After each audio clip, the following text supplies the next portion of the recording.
Rocky here. Hello Rocky గారు, పబ్లిక్లో మీ cinema response సూపర్గా ఉంది. Is it? పబ్లిసిటీ అదిరిపోయిందండి. Thank you. మీ సినిమా డిస్ట్రిబ్యూషన్ రైట్స్ మాకు ఇస్తే మా బోర్డ్ ఆఫ్ డైరెక్టర్స్ని పంపించి మార్కెట్ రేట్ కన్నా ఎక్కువ ఇస్తాం. మా సినిమా ఆల్రెడీ బిజినెస్ అంతా అయిపోయిందండి. ఒంటికన్ను గవర్రాజు మా సినిమా ఏపీ స్టేట్ మొత్తానికి తనే కొనేసుకున్నాడు. You are too late. Better luck next time. నేను ఎప్పుడు లేటే. అప్పలరాజు, ఆ డేటాబేస్ గాడు ఇప్పుడు ఇప్పుడు మన కాళ్ళ దగ్గరికి వచ్చేసాడు.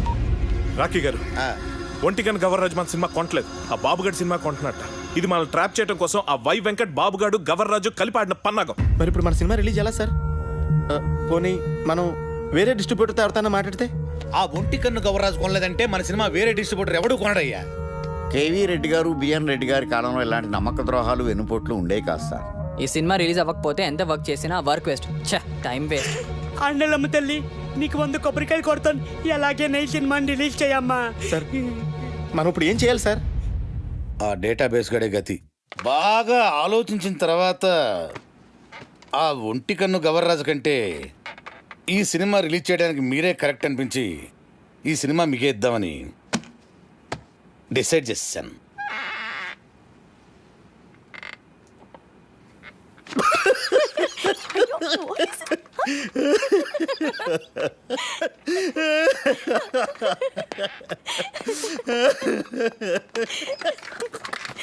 ఏంటండి నవ్వుతారు? చెప్పండి సార్. అరే నవ్వుతారేంటండి? ఒంటికన్ను గవర్రాజు మీ సినిమా కొనకుండా చెక్అవుట్ అయిపోయాడని ముందే మాకు ఇన్ఫర్మేషన్ వచ్చింది.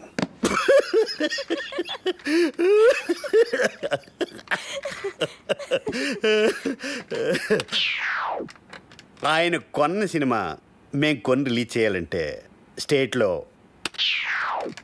70%, ఓవర్సీస్లో 80% షేర్ మాకు కావాలి. ఇది నిజంగా బ్లాక్మెయిల్ సార్.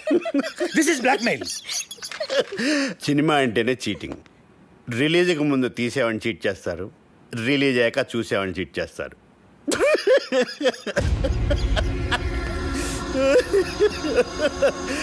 సరే, అది పక్కన పెట్టండి. మేం తప్ప మీ సినిమాని ఎవ్వరూ రిలీజ్ చేయలేరు. మా బోర్డ్ ఆఫ్ డైరెక్టర్స్ వచ్చి మీ సినిమాని ఫ్రీగా ఇస్తేనే రిలీజ్ చేస్తామని ఓ మాట చెప్పకముందే మీరు డెసిషన్కి వచ్చి రేట్ చెప్పండి. సార్ సంక్రాంతికి మన సినిమా రిలీజ్ అవ్వాలంటే ఏదో చెప్పండి సార్. ఒప్పుకోండి సార్, ప్లీజ్ సార్. సార్ సంక్రాంతికి రిలీజ్ చేస్తే బాగుంటుందేమో అండి. సారీ సార్, సంక్రాంతి రిలీజ్ చేయలేం. సమ్మర్ హాలిడేస్కి ఓకే. సంక్రాంతి ప్రాబ్లం ఏంటి సార్? బాబు, వై వెంకట్ కాంబినేషన్లో వచ్చే సినిమా మీద మీ సినిమా రిలీజ్ చేయడం కంటే సంతలో నెగిటివ్ అమ్ముకోవటం బెటరు.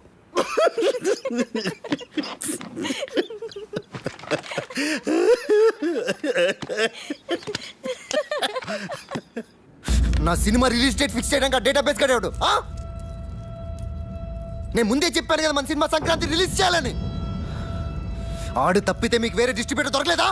ఆ ఒంటికన్ను గవర్రాజు గారిని కాదని సినిమా కొనే ధైర్యం ఈ ఏపీ స్టేట్లోనే ఎవరికీ లేదండి. అలాగా అయితే నా సినిమా నేనే కొంటా, నేనే రిలీజ్ చేస్తా. ఇది నా ప్రెస్టీజ్ ఇష్యూ. ఎట్టి పరిస్థితుల్లో సినిమా సంక్రాంతికి రిలీజ్ అవ్వాల్సిందే. లేకపోతే ఆ బాబుగాడి సినిమాకి భయపడి పారిపోయానని చెప్పి నా ఫ్యాన్స్ కోపం వస్తుంది. సమస్యే లేదు, సినిమా రిలీజ్ చేస్తా. ఓం నమ శివాయ. వావ్, బాగుంది, చాలా బాగుంది. ఆ కేటీ గారు సినిమా రిలీజ్ చేస్తాడు. మీ డైరెక్షన్, మీ డిస్ట్రిబ్యూషన్, మీ మీడియా ఏమి పీకలేకపోయింది. ఆ సినిమా ఆపాలి. ఎలా ఎలా? అప్పల్రా సినిమా నెగిటివ్ని తగలెట్టేస్తే. Are you serious? అదంత ఈజీనా? సినిమాని తీయడం ప్రాణం పోయడం కష్టం, తీసిన సినిమాని తగలేయడం ప్రాణం తీసినంత తీసి నెగిటివ్ యాడుల్లా లేబుళ్ళ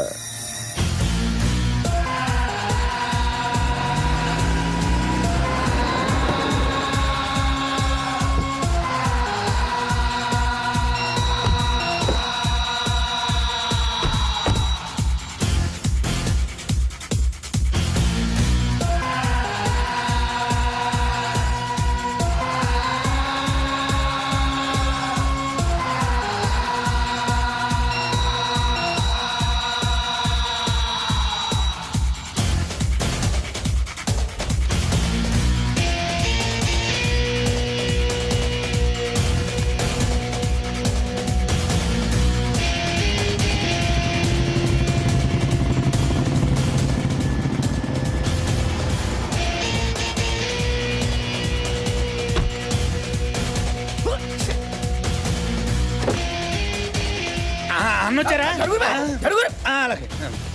వచ్చేసారు అన్న నమస్తే అన్న రింగ్ రోడ్డు కాడ పాట చూపిస్తానన్నావని మా వాళ్ళని తీసుకొచ్చి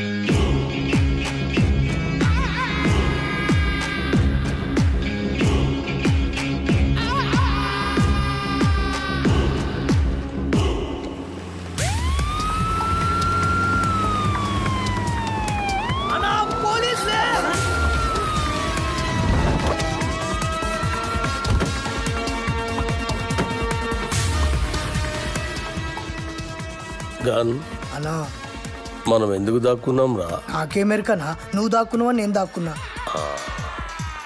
మీరెందుకు దాక్కున్నారా? మీరు దాక్కున్నారని మేము దాక్కున్నాం. నేనెందుకు దాక్కున్నాను రా? అదే కదా అని అడిగేది. అరే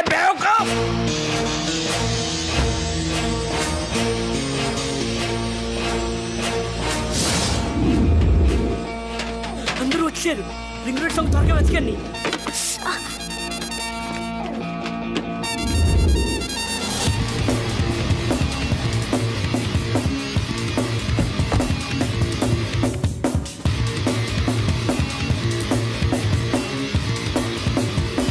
ఏంటి ఇన్స్పెక్టర్ గారు ఏంటి మీరు ఎలా వచ్చారు? గుండాలనే సినిమా తీస్తున్నారని గుండాల కోపం వచ్చి ఆ నెగిటివ్ తగలబెట్టేస్తామని బెదిరింపు కాల్సి వస్తే చెక్ చేయడానికి వచ్చాం. రింగ్ రోడ్ సాంగ్ దొరికింది. ఆండలమ్మ తల్లి.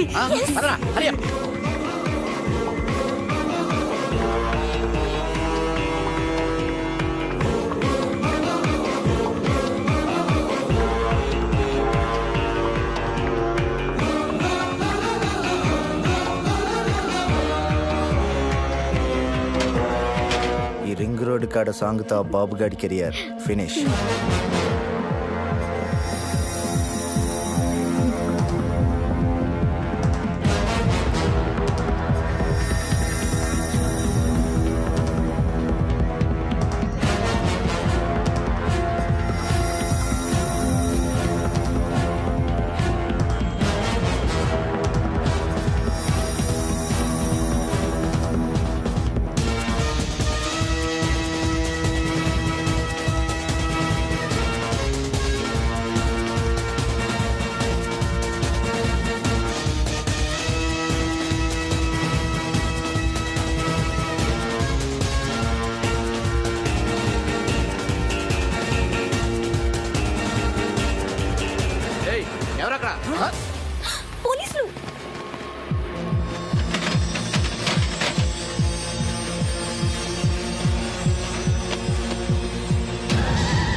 అసలు మీరు ఎందుకు పరిగెత్తున్నారన్నా? నువ్వెందుకు పరిగెడుతున్నావురా? అన్నా నాకేం మరి కానీ నువ్వు పరిగెత్తున్నావు, నేను పరిగెత్తున్నా. మీరెందుకు పరిగెడుతున్నారా?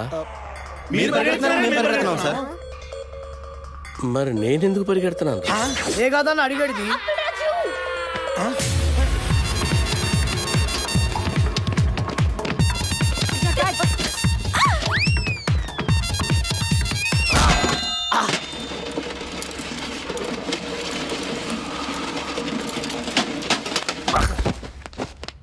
అన్నా అన్నా అన్నా అన్నా అన్నా అన్నా చచ్చిపోయిన లేదన్నా, చచ్చిపోయినావా అన్న? బుల్లెట్ తోటి చచ్చిపోతావా అనుకుంటే డబ్బాలు ఎత్తిపోయిన పడి చచ్చిపోయినవా అన్న? ఇట్లుండేటోడి ఎట్లయిపోయినవా అన్నా? ఎందుకురా ఏడుస్తున్నావు? నువ్వు చచ్చిపోయినావు కదా నా దగ్గర ఏడుస్తున్నానా? నేనెక్కడ చచ్చాను రా? అదే కదా నా అడిగేది. అన్నా అన్నా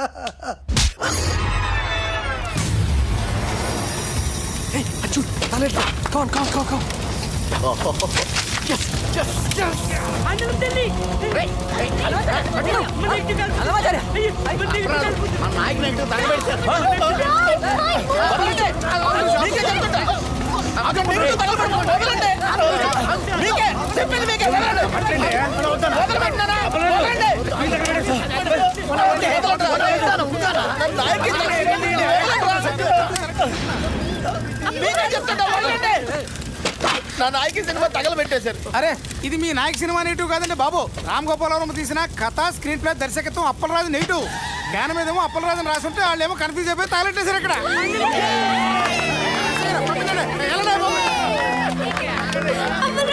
అప్పలరాజు సినిమా ఏంటి తగలెట్టింది నాయకి సినిమా కాదా? అప్పలరాజు అని వేరే సినిమానా? ఏంటా కొంచెం కూడా బుద్ధి లేదా? సరిగ్గా చూసుకోవచ్చుగా. కదా స్క్రీన్ ప్లే దర్శకత్వం అప్పలరాజు రాసుంటే ఎవరి సినిమాలో ఎందుకు అనుకుంటాం? ఇప్పుడు ఆ సినిమాని ఆపడానికి చేసిన అన్ని ప్రయత్నాలు తప్పాయి. ఇప్పుడు ఆ బాక్స్ ఆఫీస్ దేవుడే కాపాడాలి. బాక్స్ ఆఫీస్ దేవుడా ప్లీజ్.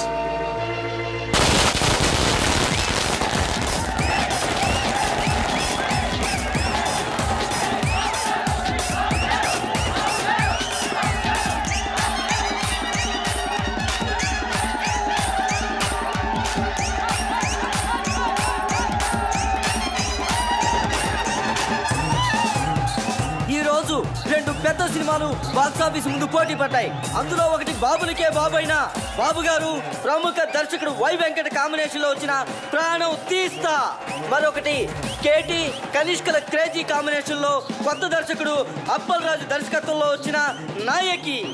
మరి రెండు సినిమాల భవిష్యత్తు ఏ విధంగా ఉండబోతుంది అనేది మరి కొద్దిసేపట్లో మనం తెలుసుకోబోతున్నాం. ఈ రెండు సినిమాల గురించి ముందుగా క్రిటిక్స్ ఒపీనియన్స్ తెలుసుకుందాం. బాబు గారు వై వెంకట్ల కాంబినేషన్ లో వచ్చిన ప్రాణం తీస్తా సినిమా సూపర్ డూపర్ హిట్. ఇది వరకున్న బాక్సాఫీస్ రికార్డులన్నింటినీ ఈ సినిమా బద్దలు కొట్టే పరిస్థితి కనిపిస్తోంది. ఈ సినిమాలో బాబు గారు తల వెంట్రుకతో 900 మంది నరికి చంపే ఎపిసోడ్ ఈ సినిమాకే హైలైట్. కమర్షియల్ సినిమాలకే ఇదొక ట్రెండ్ సెట్టింగ్ సినిమా. ఈ సినిమాకి 4 స్టార్స్ ఇస్తాను. వై వెంకట్ గారి డైరెక్షన్, బాబు గారి నటన నెక్స్ట్ జనరేషన్ కూడా డామినేట్ చేస్తాయి. నేను ఈ సినిమాకి 4.5 స్టార్స్ ఇస్తున్నాను. ఇకపై తెలుగు సినిమా చరిత్రని బిఫోర్ ప్రాణం తీస్తా, ఆఫ్టర్ ప్రాణం తీస్తాగా డివైడ్ చేయొచ్చు. ఈ సినిమాకి నేను 5 స్టార్స్ ఇస్తాను. ఇవి కూడా సరిపోవు, కానీ ఇవ్వడానికి నా దగ్గర అంతకు మించి స్టార్స్ లేవు. Thank you sir. ప్రాణం తీస్తా సినిమా గురించి మీ ఒపీనియన్స్ తెలియజేసినందుకు. మరి నాయకిని ఎవరైనా సినిమా అంటే అది సినిమా అన్న పదానికే అవమానం. కెమెరా కనిపెట్టినప్పటి నుంచి ప్రపంచంలో ఏ లాంగ్వేజ్లోని ఇంత చెత్త సినిమా రాలేదు. ఈ సినిమాని డైరెక్టర్ ఎందుకు తీశాడో, ఇంత చెత్త సినిమాలో కనిష్క, కేటీ లాంటి స్టార్స్ ఎందుకు యాక్ట్ చేశారో మనకు అర్థం కాదు. నాయకి సినిమా చూస్తున్నంతసేపు తలనొప్పి. జండు బాంబ్ కంపెనీ వాళ్ళు తమ సేల్స్ పెంచుకోవడానికి చేసిన కుట్రలో భాగమే ఈ సినిమా అని నా ఫీలింగ్.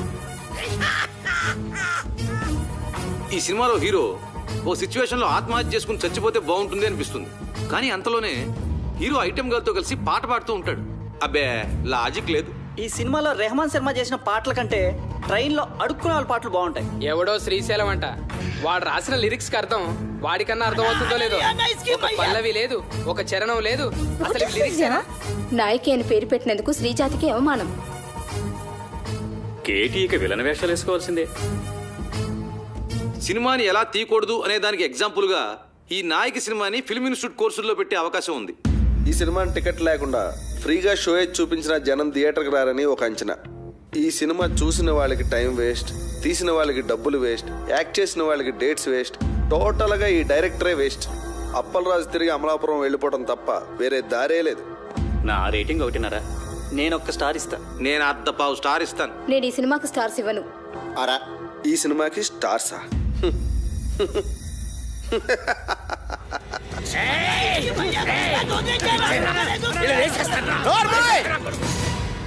వాళ్ళు మాట్లాడిన దాంట్లో తప్పే ఉంది. నీ పాటలు వాళ్ళు చెప్పిన దానికంటే పరమ చెత్త. అన్న పాటలంట అవరా.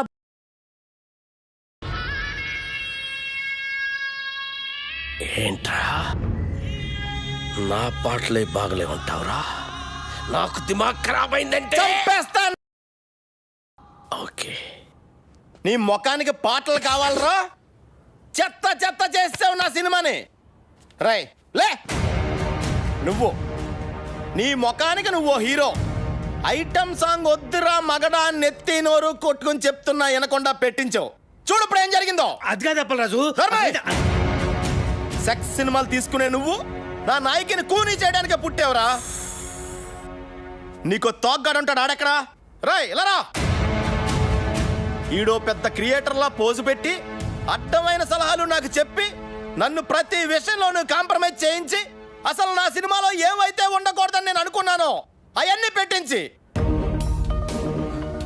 అసలు నేను అనుకున్న కథ ఏంటి, తయారైన సినిమా ఏంటి? కథ విషయంలో ఏ లెట్టొద్దు అన్నాను. ట్రాజడీ సినిమాలో ఐటమ్ సాంగ్స్ వద్దు అన్నాను. హీరో సూసైడ్ చేసుకోవాలి అన్నాను. హీరోయిన్కి మేకప్ వద్దు, మోడర్న్ కాస్ట్యూమ్స్ పనికిరావు అన్నాను. కొత్త బట్టలు కావాలని దీని అమ్మ. రాయ్, ఈ రౌడీ గాడు పాటలు రాయడం ఏంటి అన్నాను. అసలు ఆ రింగ్ టోన్ రెహమాన్ గాడు మ్యూజిక్ డైరెక్టరే కాదన్నాను. వెళ్ళా. నేను అమలాపురం రంభా థియేటర్లో సినిమా చూస్తున్నప్పుడు అసలు ఏమనుకున్నాను, ఏం చేయడానికి ఇక్కడికి వచ్చాను, మీరంతా కలిసి నాతో ఏం చేయించారు? ఎవడికి నచ్చినట్టు ఆడి మార్చేసి ఎవడికి ఇష్టం వచ్చింది ఆడి పెట్టేసి నా నాయకిని సర్వనాశనం చేశారా, నాశనం చేశారు.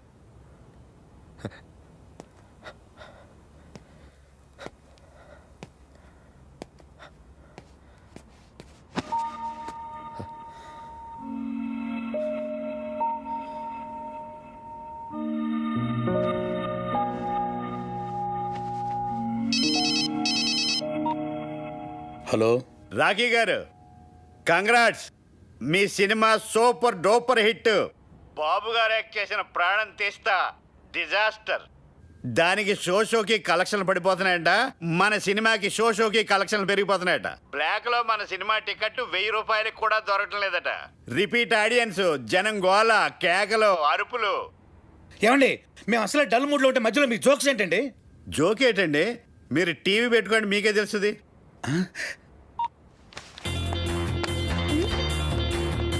నాయకి అదిరిపోయిందనా? నాయకి 100 డేస్, నాయకి 200 డేస్, సిల్వర్ జూబ్లీ సినిమా. గత 10 సంవత్సరాల్లో నాయకి లాంటి సినిమా రాలేదు. కేటీఆర్ యాక్టింగ్ అదిరిపోయింది అన్నా. కేడా సూపర్. నాయకి కేక, కనిష్క యాక్టింగ్ సూపర్ హిట్. ఏం నటించిందన్నా, సూపర్ హిట్. ఆయన ఎవరో కొత్త రైటర్ శ్రీశైలం అన్న రాసిన సాంగ్స్ అదిరిపోయింది. Super super. Appalaraju direction super.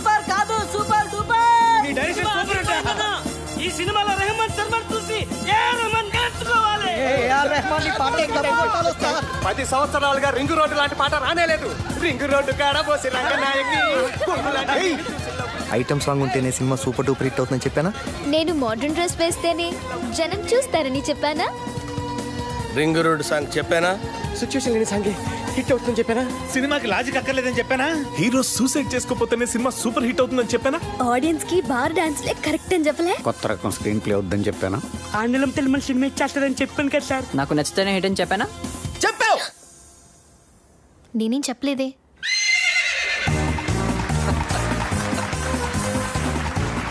Welcome to గుర్రం అవార్డ్స్. సంచలనాత్మక విజయం సాధించిన అప్పలరాజు గారి నాయకి సినిమా ఈ ఏడాది గుర్రం అవార్డ్స్ ని మొత్తం డామినేట్ చేయబోతోందని నేను చెప్తే మీరెవ్వరూ ఆశ్చర్యపోరని నాకు తెలుసు. మంచి సినిమా తీయాలనే తపన తప్ప మరేమీ ఆలోచించని రాఖీ గారికి ద బెస్ట్ ప్రొడ్యూసర్ అవార్డ్.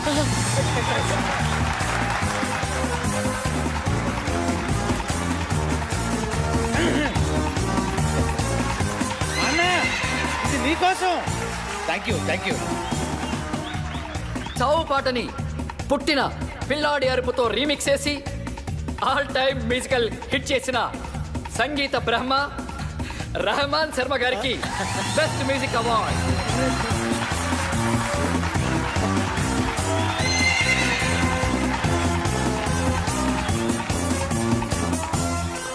మొదటిసారి పెన్ను పట్టుకుని తన పాటలతో మహాగీత రచయితల్ని మట్టి కరిపించిన శ్రీశైలం అన్న డైనమిక్ లిరిక్ రైటర్, రేపటి సినీ పాటల కేర్ ఆఫ్ అడ్రస్ శ్రీశైలం అన్నకి ఉత్తమ పాటల రచయిత అవార్డ్. రింగు రోడ్డు కాడ రంగనాయకి అనే పాటకి ఈ అవార్డ్.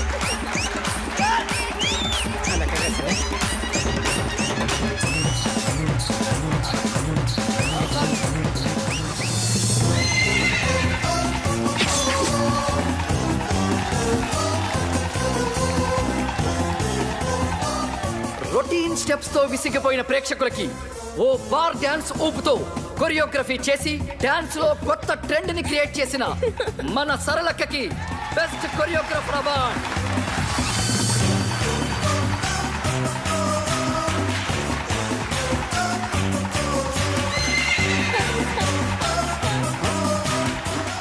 Thank you Saralakka. తన క్రియేటివ్ థాట్స్ తో బ్రిలియంట్ ఆలోచనలతో కథకి ప్రాణం పోసి క్రియేటివిటీ అనే మాటకి కొత్త అర్థం చెప్పిన creative genius, creative head Pushpanand గారికి స్పెషల్ జ్యూరీ అవార్డ్.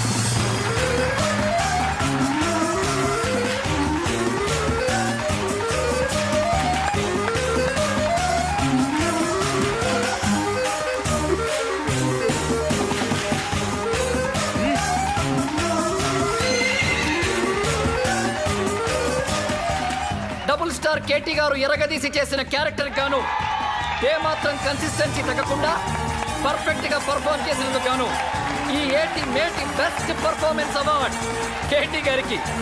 కేటీ గారు please welcome to the dance.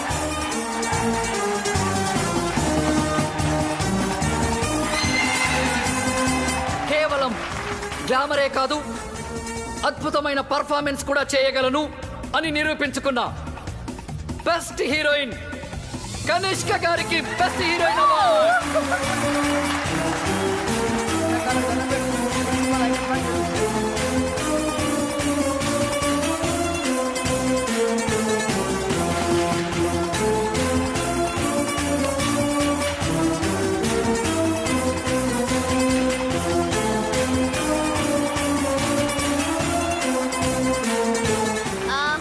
Very thanks to my co-star Katie. Thank you so much. Thank you Kanishka. Final గా మనందరం ఎదురు చూస్తున్న best director award. Cinema start అయినప్పటి నుంచి చివరి వరకు కడుపు బొనవిన ఆడియన్స్ సాక్షిగా సినీ చరిత్రలోనే ఆల్ టైమ్ బెస్ట్ కామెడీ చిత్రాన్ని అందించిన సంచలన దర్శకులు అప్పలరాజు గారికి all time best comedy director award. Best comedy director Appalaraju గారికి స్వాగతం, సుస్వాగతం. కాదురా.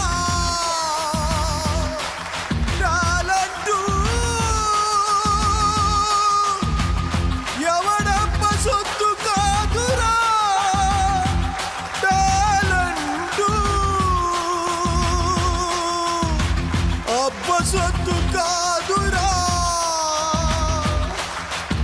కథా స్క్రీన్ ప్లే దర్శకత్వం నీకిప్పుడేంటో తెలిసిందా?